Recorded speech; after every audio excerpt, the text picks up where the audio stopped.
Abra comigo a sua Bíblia na primeira carta de Paulo, louvado seja Deus, Romanos capítulo 1, versículo 14, 15 e 16. Quem trouxe a palavra do Senhor, abra comigo no livro, na carta de Paulo aos Romanos, capítulo 1, versículo 14, 15 e 16. Louvado seja Deus para todos sempre. Quem está feliz nesta noite, diga glória a Deus. Você está no melhor lugar. É um privilégio nós estamos aqui num culto desse, denominado culto de missão, louvado seminário de missão. É um trabalho que agrada o meu coração e pode ter certeza e convicção nisso que eu vou falar. É um trabalho que agrada o coração do nosso Deus. Louvado seja o nome do Senhor para todos sempre. Irmão Laércio, meu filho, bota mais microfone para mim. Louvado seja Deus. Amém, irmãos? Versículo 14 diz assim: eu sou devedor, tanto a gregos como a bárbaros, tanto a sábios como a ignorantes. O 15: e assim quanto está em mim, estou pronto para também vos anunciar o evangelho, a vós que estáis em Roma. 16: porque não me envergonho do evangelho de Cristo, pois é poder de Deus, aleluia, para a salvação de todo aquele que crê, primeiro do judeu e também do grego. Quem pode glorificar por essa palavra? Aleluia. Meus irmãos, nós estamos alegres nesta noite, porque nós vamos fazer menção da palavra do Senhor, sabendo que é um privilégio você ser convidado para pregar a palavra do Senhor. E nesse seminário eu quero aqui apresentar alguns pontos para que os irmãos entendam a necessidade do povo de fazer missão, a necessidade do povo de entender que a obra de Cristo, ela só vai crescer quando a igreja entender que existe um viciado, uma prostituta e um ladrão precisando ouvir a voz do nosso Senhor e Salvador Jesus Cristo de Nazaré, através do Evangelho Salvador. O apóstolo Paulo, meus amados irmãos, nasceu em Tarso, na Cilícia, costa sul da atual Turquia. O apóstolo Paulo escreveu 13 cartas. O apóstolo Paulo, escrevendo a primeira carta aos Romanos, no capítulo 10, no versículo 9, ele vai dizer: a saber, se com a tua boca tu confessares ao Senhor Jesus, e em teu coração tu crê que ele ressuscitou dos mortos, tu serás salvo. 1 Coríntios capítulo 3, versículo 6: eu plantei, Apolo regou, e Deus dá o crescimento. 2 Coríntios capítulo 3, versículo 3: nós somos a carta de Cristo escrita não em tábuas, mas no coração, não com tinta, mas pelo Espírito Santo de Deus. Gálatas capítulo 3, versículo 11, para te ver, o justo viverá pela fé.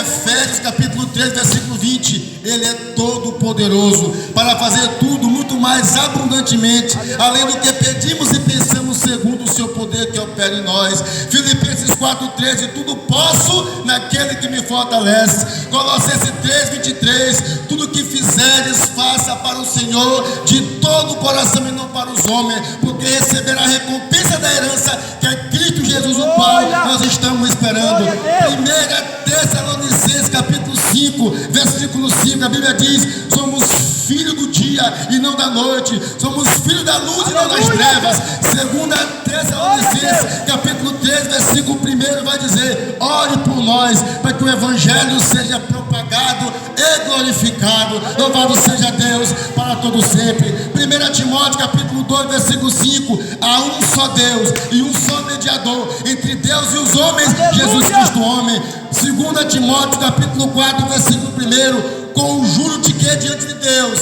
ele voltará e julgará os vivos e os mortos. Tito capítulo 2, versículo 11: a graça de Deus se há manifestado, trazendo salvação para todos todos os homens. Filemão, capítulo 1, versículo 11. Ele era inútil, hoje ele é útil a mim e a ti. Louvado seja o nome do Senhor. Quem pode glorificar pelas 13 cartas escritas pelo apóstolo Paulo nesta noite? Aleluia! Glória a Deus, aleluia. Nós sabemos que a área missionária, irmã Rose, é uma guerra. E para você entrar numa guerra, você tem que primeiro, escute isso, tem que se fortalecer. Um soldado não vai para a guerra de qualquer jeito. Primeiro você precisa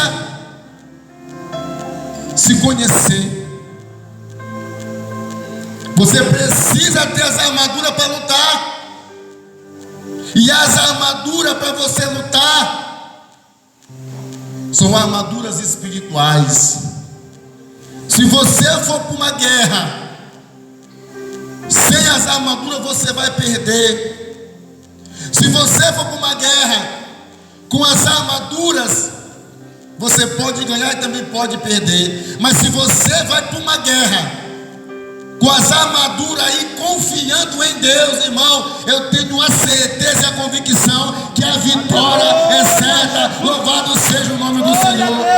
O apóstolo Paulo, no capítulo 6, versículo 14, irmão Marcos, ele vai dizer o seguinte: portanto, esteja preparado, use a verdade como cinturão, vista-se com a couraça da justiça e como sapato da prontidão para anunciar a boa notícia de paz. E leve com fé o escudo para se proteger de todo o dardo do fogo do maligno. Receba como salvação o capacete e a palavra de Deus como espada. Está aí as armaduras para te lutar. Está aí as armaduras essenciais para o cristão lutar. Porque a luta missionária é grande. Aí você tem as armaduras agora, mas precisa confiar em Deus. No livro de Jeremias, no capítulo 17, no versículo 5 em diante, vai dizer: maldito é o homem que confia no homem, faz do seu braço forte, aparta seu coração do Senhor, porque será como uma tamargueira no deserto, e não sentirá quando vem o bem, mas antes morará nos lugares secos do deserto, nas terras salgadas e inabitáveis. Mas bendito é o varão que confia no Senhor, cuja esperança é o Senhor, porque será como árvore com as águas, que se estende as suas raízes para o ribeiro, e não recebe quando vem o calor, mas sua folha fica verde, e no ano de sequidão não se afadiga, e nem deixa de dar fruto. Enganoso é o coração do homem, mais do que todas as coisas, perverso quem não conhecerá. O nosso Deus pergunta, ele responde: eu, o Senhor, esquadrinho o coração e prova os pensamentos, isso para dar a cada um segundo o seu caminho e o fruto de vossas ações. Para você entrar na guerra, você tem que se armar, tem que ter as armaduras, tem que confiar no Senhor. Aí você vai vencer junto. Se não tiver armadura para lutar e não confiar em Deus, pode botar caixa de som na rua, pode sair para evangelizar casa a casa e não vai ter resultado. Porque você só vai ter resultado positivo quando você se armar. Depois de armado, confiar em Deus. Porque aquele que te enviou é poderoso. Aquele que te envia é poderoso para fazer muito mais daquilo que tu pensa e do que tu imagina. Louvado seja Deus. O Novo Testamento começa com Mateus. Mateus, no capítulo 6, no versículo 33, ele vai dizer: buscai primeiramente o meu reino, e a minha justiça e as demais coisas serão acrescentadas.